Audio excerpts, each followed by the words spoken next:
ശക്തമായ അഴിച്ചുപണിയുമായി ഒമാൻ ദേശീയ വിമാന കമ്പനിയായ ഒമാൻ എയർ പ്രവാസികൾ ഉൾപ്പെടെ 1000-ഓളം ജീവനക്കാരെ പിരിച്ചുവിട്ടു. കമ്പനിയുടെ സാമ്പത്തിക സുസ്ഥിരത ഉറപ്പാക്കുകയാണ് ലക്ഷ്യമെന്ന് അധികൃതർ വിശദീകരിച്ചു.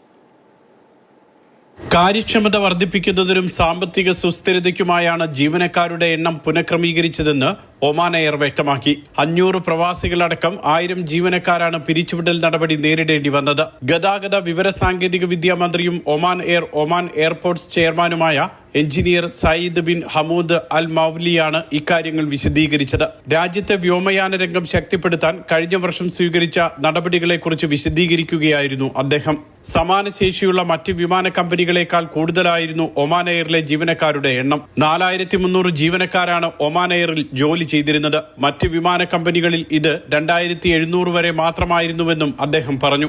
ജീവനക്കാരെ വെട്ടിക്കുറയ്ക്കുന്നതിന്റെ ഭാഗമായി തുടക്കത്തിൽ സ്വയം വിരമിക്കൽ ആനുകൂല്യം നൽകിയിരുന്നു. 310 ജീവനക്കാർ ഈ ഓഫർ സ്വീകരിച്ചു. ശേഷിച്ച ജീവനക്കാർക്ക് നിലവിലെ ശമ്പളത്തിൽ ആനുകൂല്യങ്ങൾ കുറഞ്ഞ മറ്റു ജോലി വാഗ്ദാനം ചെയ്തു. 85 ജീവനക്കാർ ഇത്തരത്തിൽ ജോലി സ്വീകരിച്ചു. 2 നിർദ്ദേശങ്ങളും പാലിക്കാത്തവരെയാണ് പിരിച്ചുവിട്ടതെന്നും മന്ത്രി വിശദീകരിച്ചു. Mathrubhumi news, Muscat.